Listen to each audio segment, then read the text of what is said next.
여러분, 이 세상에서 제일 높은 건물이 어디에 있는지 아시나요? 우리나라에서 제일 높은 건물이 어디에 있습니까? 서울에 있죠.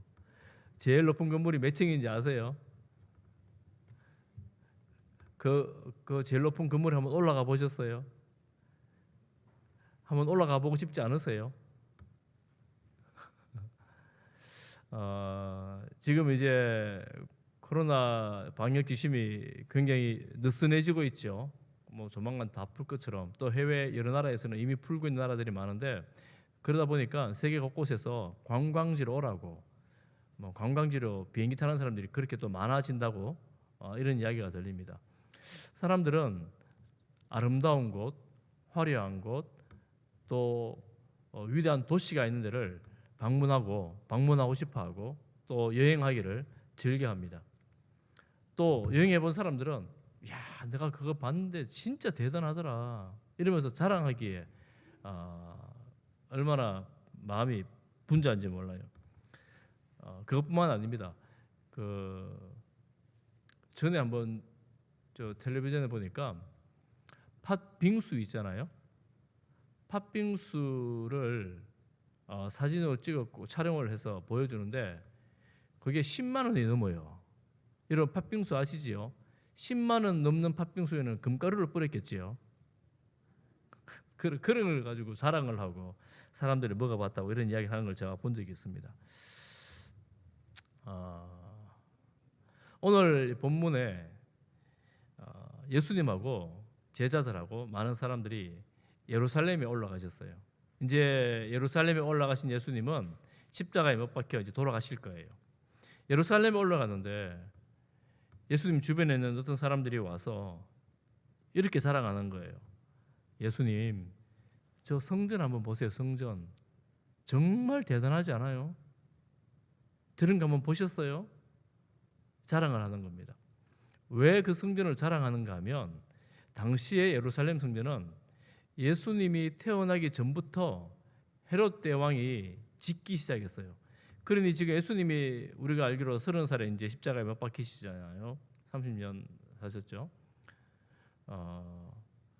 그러는데 그때까지 짓고 있었습니다. 그러니 한 40여 년 동안 지금 이 성전을 계속 짓고 있었고 완성이 안 됐어요. 아직까지. 그리고 그 뒤로부터도 한 10년 정도 더 짓습니다. 그러니까 그 성전이 그 당시로 봐서는 예루살렘의 유대인들에게 가장 위대하고 대단한 건물이 되어 있던 겁니다. 자랑스러웠겠지요. 야, 이 성전, 하나님이 계신 성전 정말 대단하다, 아름답다, 화려하다 이런 생각을 했을 거예요. 물론 우리가 아는 것처럼 이 성전은 다 무너집니다. 결국에는. 그런데 예수님께서 뭐라고 말씀하시느냐 하면 이 성전 다 무너진다 이렇게 말씀하시는 거예요. 이 성전 다 무너진다. 돌 하나도 돌 위에 남지 않고 다 무너뜨려지리라 이렇게 말씀하시는 겁니다. 오늘 읽었던 본문 앞에 21장 1절부터 4절에 보면 예수님이 성전 앞에서 헌금함에 돈 넣는 것을 봤어요. 헌금 넣는 걸 보고 이렇게 있었어요. 우리가 잘 아는 본문이죠. 가난한 중에 2렙돈, 가장 적은 돈을 넣은 과부가 있었고 부자가 넣은 헌금이 있었는데 예수님이 뭐라 그러십니까? 그 위에 보면 저 과부가 넣은 게 가장 많이 넣었다 이렇게 말씀하시는 거예요. 액수로는 제일 적은데 많이 넣었다 이렇게 말씀하시죠. 부자들이 많이 넣은 것보다 생활비 전부를 넣었다 이렇게 말씀하시죠. 예수님은 관심이 우리와는 조금 다릅니다. 사람들은 성전의 화려함이나 액수의 많은 것, 사람들이 많은 것 이런 거에 사람들은 관심이 많은데 예수님은 그 중심, 마음 또 그 정신 이런 거를 관심 있게 보십니다. 예수님이 이렇게 금방 이런 말씀하셨는데도 사람들의 관심이 어디 있습니까? 눈에 보이는 성전의 화려함이 있는 거예요. 우리가 이만큼 대단한 성전에서 있습니다. 이렇게 말씀하실 때 예수님은 다 무너진다 이렇게 말씀하시죠. 이 세상이 여러분 그래요. 내가 많이 가진 것 같고 또 내가 건강한 것 같고 내가 참 성공한 것 같은데 어느 순간 보면 바람 한번 휙 불면 어느새 다 날아가 버리고, 내가 그렇게 건강하다 생각했는데 어느 순간에 나도 이 코로나로부터 자유롭지 못하고, 코로나 옆 사람 한 번 지나가도 코로나 막 걸리고 이러니까 정신을 못 차리는 지금 시대가 됐잖아요. 나같이 건강한 사람도 이런 생각하는 거예요. 주님께서 보실 때에 주님의 주된 관심이 어디에 있는가? 건물 자체에는 있지 않습니다. 제자들이 깜짝 놀라서 묻죠. 사람들이 묻습니다. 아니 언제 이 성전이 망한단 말입니까? 망할 때 무슨 징조가 있습니까? 이제 이렇게 말할 때에 예수님이 두 가지 종말을 말하는데, 첫 번째 종말은 예루살렘 성전의 종말입니다. 곧 예루살렘의 종말입니다. 그리고 또 한 가지는 무엇입니까? 오늘 본문에 보는 것처럼 이 세상의 종말입니다. 그런데 예루살렘의 종말과 이 세상의 종말을 동시에 말씀하십니다. 이 동시에 이 말씀하시는 것은 예수님은 지금 이제 청년의 때이니까 30대에 들어섰는데 주후 70년에 예루살렘 성전이 무너지고 예루살렘이 이게 멸망합니다. 그리고 그때 이스라엘이라는 나라가 사라집니다. 역사적으로 실제로 그런 일이 있었죠. 그 일이 실제적으로 지금 예수님의 이 하신 말씀이 한 40년 정도 후에 실제적으로 일어납니다. 그리고 재림을 이 동시에 말씀하시는 것은 예수님이 지금 하시는 말씀이 40년 후에 제대로 일어난 것처럼 재림도 반드시 일어난다 하는 것을 말씀하고 있는 거예요. 그러면 그 징조를 말씀하는데 오늘 29절에 보면 무화과 나무와 모든 나무를 보라 이렇게 말씀하시죠. 나무를 보고 잎이 풀어지면 여러 뭔가 알지 않느냐, 이런 징조가 있다. 이제 징조를 보고 깨달아라 이런 말씀을 하십니다. 제가 오늘 그래서 종말에 일어날 징조 우리가 잘 알고 있는데, 우리가 누가복음 새벽에 보면서 제가 한번 또다시 한번 우리 마음을 각성하는 의미로 이 말씀을 봅니다. 먼저 예루살렘의 멸망 때에 일어날 징조입니다. 8절 이하에 보면 쭉 나오는데요. 그러니까 예루살렘의 멸망이 주 70년에 일어났으니까 주 64년에 네로가 박해하는 시대가 이미 최고의 박해의 때가 지나가고 있었습니다. 유대인들이 굉장히 박해를 받고 있던 그런 때였습니다. 그런 때를 생각을 하면서 보면 예루살렘의 멸망의 때에 어떤 일이 일어나는가 하면 미혹이 있습니다. 거짓 그리스도가 나타납니다. 그리고 난리와, 9절에는 난리와 소요의 소문이 있습니다. 그렇지만 아직 때는 끝은 아니에요. 그래 우리가 초대교회를 생각해 보면 알 수 있습니다. 초대교회 때 벌써 거짓 교사들 나왔고 거짓 그리스도들이 나왔잖아요. 벌써 그렇게 됐습니다. 그리고 여러분 초대교회 우리가 지금 사도행전 볼 때 여러분 보시지만 예루살렘에 기근이 있었어요. 그래서 예루살렘이 다 가난하게 돼서 못 먹고 이럴 때가 있었습니다. 또 그 당시에 큰 지진이 있었다고 합니다. 오늘 보십시오. 10절부터 보면 전쟁이 있습니다. 민족이 민족을 치고 나라가 나라를 치는 전쟁. 11절에 지진, 기근, 전염병이 있습니다. 무슨 일이 있고 하늘의 징조가 있습니다. 그리고 12절에 보면 박해가 있습니다. 이런 일들이 예루살렘의 멸망 때에 일어납니다. 박해뿐만 아니라 다툼도 있습니다. 다툼. 예수 믿는 사람들이 심각하게 이제 괴로움을 당하게 될 것입니다. 실제로 예루살렘이 멸망할 때 일어났던 일들이에요. 전부 다. 그리고 실제적으로 20절에 보면 예루살렘이 군대에게 에워싸일 때에 이제는 멸망이 가까운 줄 알아라. 군대가 에워싸면 예루살렘은 반드시 멸망한다. 이렇게 말씀하시면서 성 안에 있는 사람은 산으로 도망가고 성 밖으로 도망가고 밖에 있는 사람은 들어오지 말고 이날은 징벌의 날, 심판의 날이 될 것이다. 이렇게 말하죠. 여러분 지금 여러분 가끔 뉴스 보면 우크라이나 전쟁 났을 때 소식을 가끔 들으시죠. 우크라이나에 전쟁이 났는데 누가 제일 괴로우냐면 누가 제일 괴로워요? 산모들이 제일 힘듭니다. 산모들이 출산을 해야 되는데 출산을 너무 어렵게 된 거예요. 23절에 보세요. 이렇게 예루살렘이 멸망할 때에 아이 뵌 자들, 젖먹이는 자들에게는 화가 있다. 전쟁 때 제일 고통받는 사람들이 그런 사람들이죠. 큰 환란의 때입니다. 칼날에 죽고 사람들이 사로잡혀 갑니다. 실제로 예루살렘이 멸망할 때 완전히 초토화되는데 그때 이미 수백만 명의 유대인들이 로마로 포로로 잡혀갔다고 합니다. 24절까지가 학자들은 예루살렘의 멸망의 때를 말하는 것이다. 그리고 25절부터는 재림 때를 말하는 것이다. 이렇게 보는데요. 이 일이 실제적으로 역사적으로 일어났기 때문에 우리는 이 과거의 역사를 볼 수가 있고 앞으로 일어날 일에 대해서는 이제 우리가 미래에 일어날 일을 우리가 이제 다시 한번 생각하면서 봐야 됩니다. 25절, 여러분 25절을 한번 같이 한번 보겠습니다. 25절 재림의 때는 어떤 일이 있는가 하면 우리 같이 보겠습니다. 시작. 1월 성신에는 징조가 있겠고 땅에서는 민족들이 바다와 파도의 성난 소리를 인하여 혼란한 중에 곤고하리라. 1월 성신 하늘이죠. 여러분 재림의 때에 하늘을 잘 보셔야 돼요. 계시록에는 재림의 때에 하늘에서 무슨 일이 일어난다고 했던가요? 혹시 아세요, 여러분? 예수님 오실 때 하늘에서 무슨 일이 일어날까요? 별들이 떨어지죠. 별들이. 그러니까 여러분 재림의 때는 하늘에 유성우들이 떨어질 겁니다. 우주가 대징조가 일어날 겁니다. 하늘을 보셔야 돼요. 그리고 땅에는 앞에 있었던 것과 비슷한데 굉장한 분란과 소란함이 있습니다. 그런데 표현이 아주 재밌어요. 25절에 보면 땅에서는 민족들이 바다와 파도의 성난 소리로 인하여 민족들이 바다와 파도의 성난 소리로 때문에 굉장한 혼란을 경험하는데 공고함을 경험하는데 이게 땅에서 어떻게 파도의 소리, 바다의 소리가 들릴까요? 비유겠죠? 어쨌거나 이 땅이 여러분 굉장히 혼란스러워집니다. 아마 전쟁, 앞에 나온 전쟁 이런 걸로 비교할 수 있을 거예요. 전쟁, 기근 혹은 지진 이런 걸로 비교할 수 있을 겁니다. 또 파도 소리, 바다 소리라 그러잖아요. 계시록에 보면 종말의 때에 예수님 오실 때에 바다에서 이 많은 일들이 일어나요. 바다에서 사단이 바다에서 나옵니다. 그럼 바다도 어떤 시기인지는 모르지만 바다를 유심히 보면 종말의 때에 대한 대징조들이 아마 우리가 볼 수 있을 겁니다.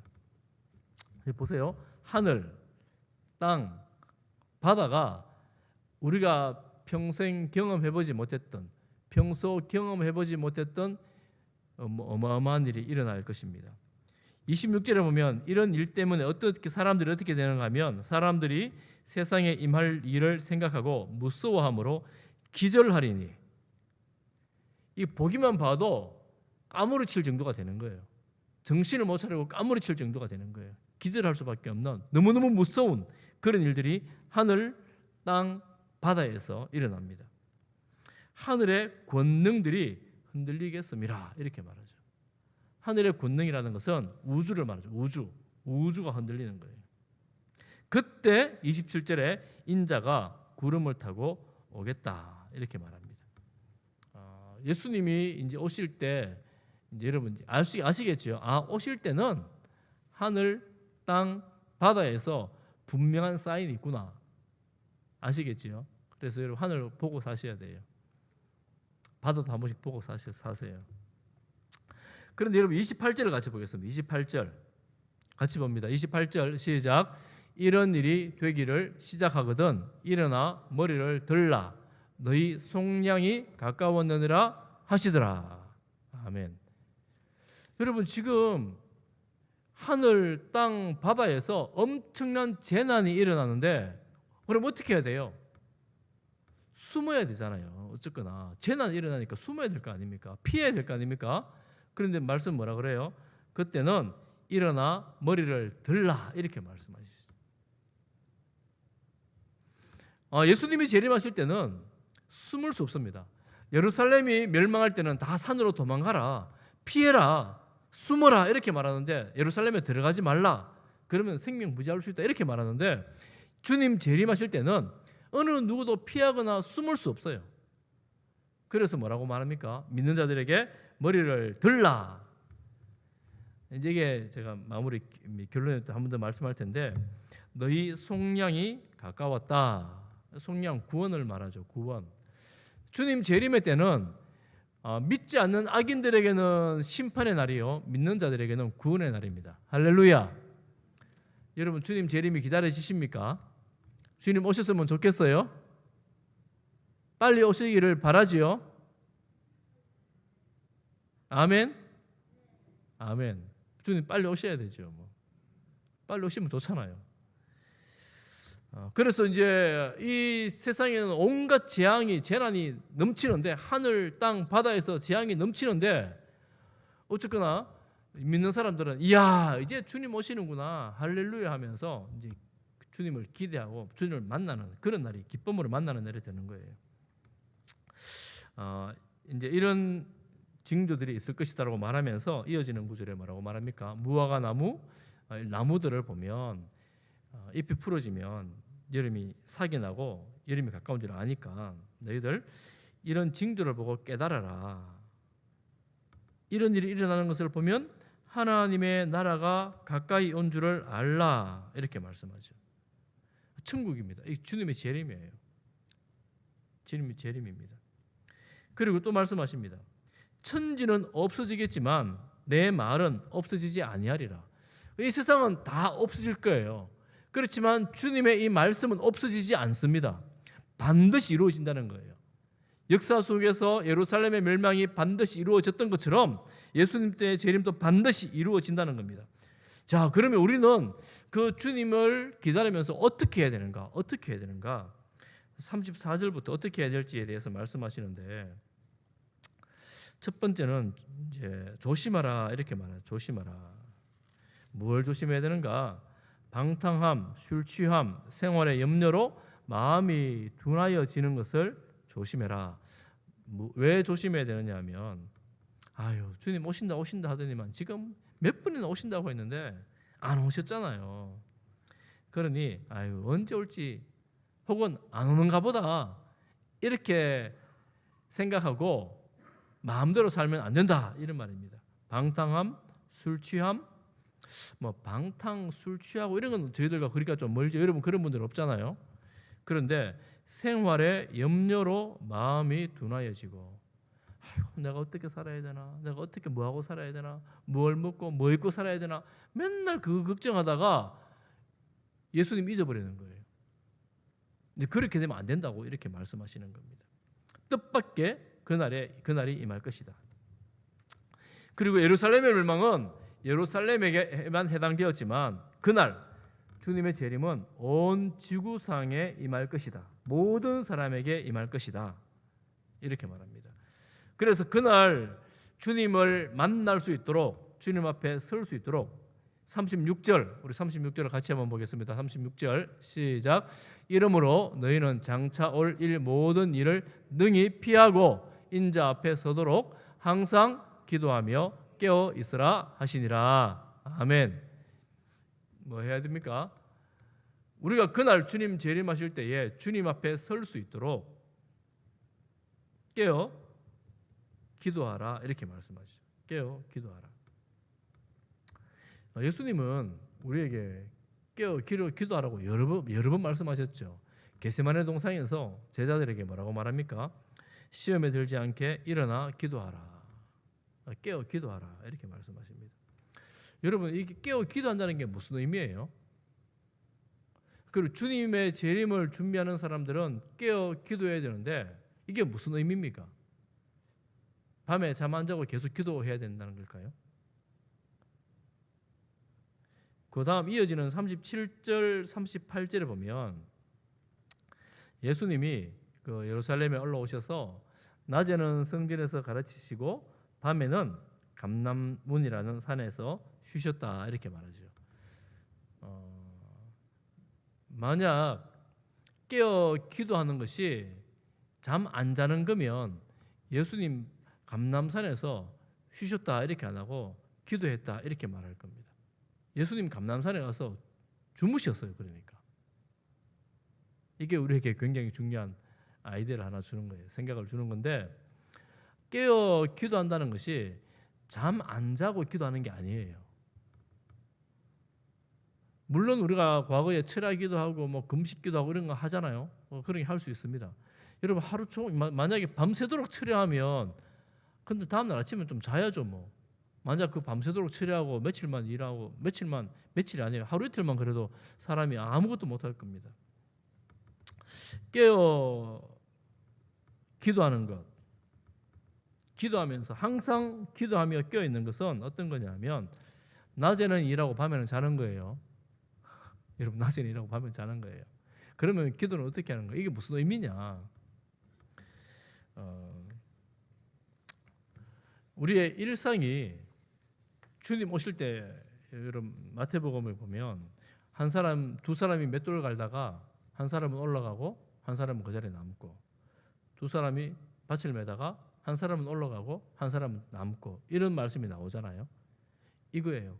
깨어 기도한다는 것은 뭐냐면 내 일상에서 하는 일에 최선을 다하는 겁니다. 열심히 살아가는 거예요.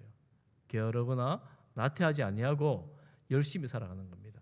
열심히 살아간다는 것이 또 무엇을 의미하느냐 하면 우리가 하나님 백성으로 하나님을 기억하고 주님 다시 오신다는 것을 기억하고 내가 성도로서 이 땅에서 최선을 다해 살아가는 겁니다. 그냥 내가 열심히만 사는 것만 아니라 또한 기도하는 겁니다. 기도라는 것을 여러 가지로 설명할 수가 있는데 어쨌거나 주님과 함께 이렇게 이제 주님 생각하면서 일을 열심히 하는 거예요. 열심히 자는 거예요. 그래서 성도들은 일만 너무 열심히 하고 잠 안 자고 이러면 안 돼요. 잠도 잘 자야 됩니다. 왜 잠을 잘 자야 되겠습니까? 일하려고, 낮에 일하려고 잠을 잘 자야 돼요. 잠을 잘 잤으면 잘 먹고 일을 열심히 해야 돼요. 이게 하나님께서 우리 인간에게 주신 복입니다. 이 복을 누리는 게 우리 주님의 재림을 준비하는 자세예요.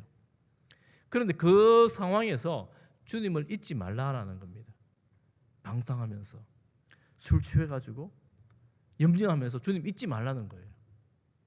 어디에 있든지 무엇을 하든지 누구를 만나든지 주님 생각하고 주님 기억하면서 살아가야 된다, 이 말씀입니다.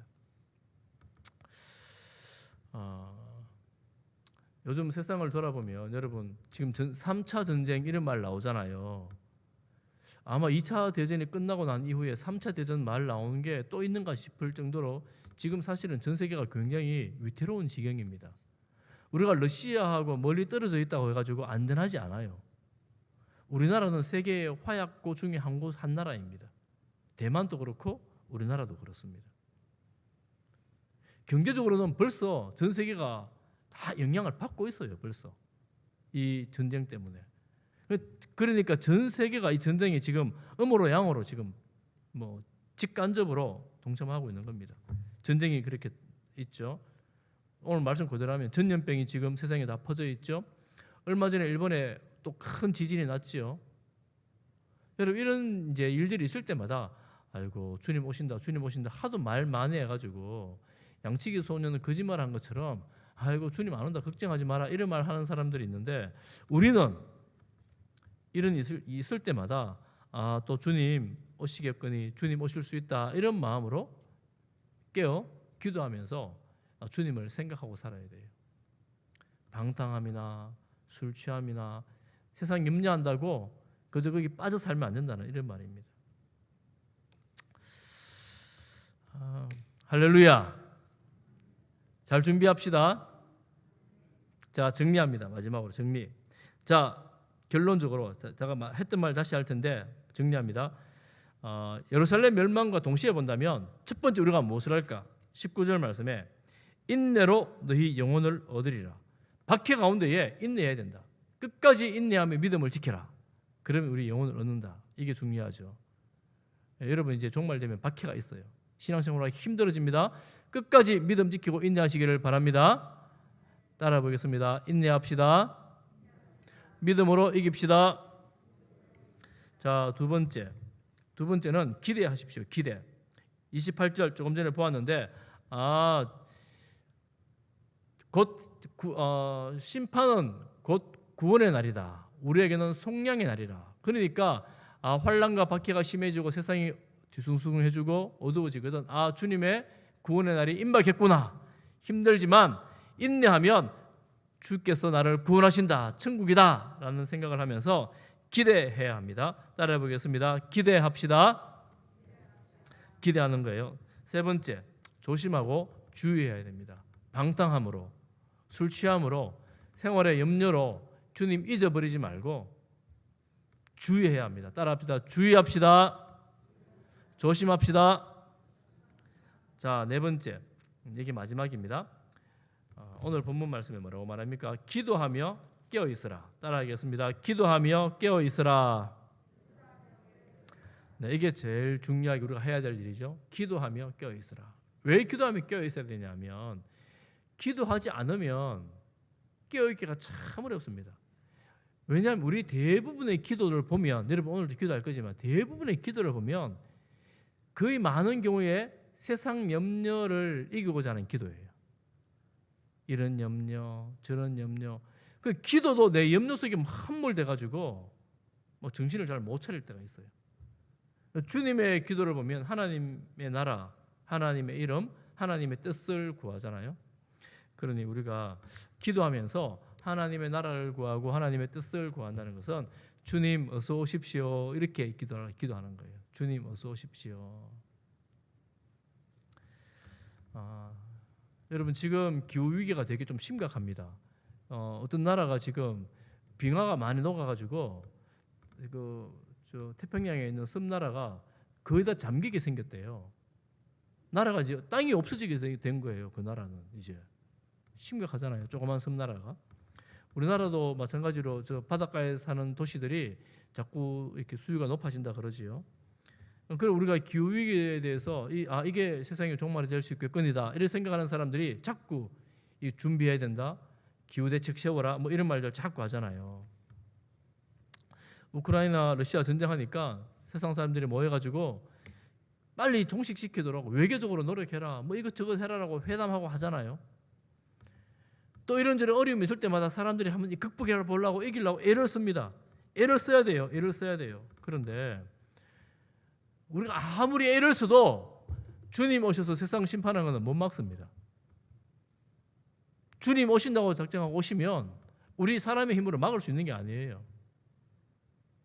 그러니 우리가 세상적으로 그런 노력들을 해야 되죠. 기후 위기도 막고 전쟁도 일어나지 않도록 힘도 쓰고 어려움에 처한 사람들을 불쌍히 도와주고 해야 되는데, 성도에 마땅한 노력을 해야 되는데 우리는 깨어 기도하면서 주님 어서 오십시오라고 기도할 수 있는 마음, 깨어 있음으로 주님을 준비하는 그런 우리 성도들 다 되시기를 축복합니다.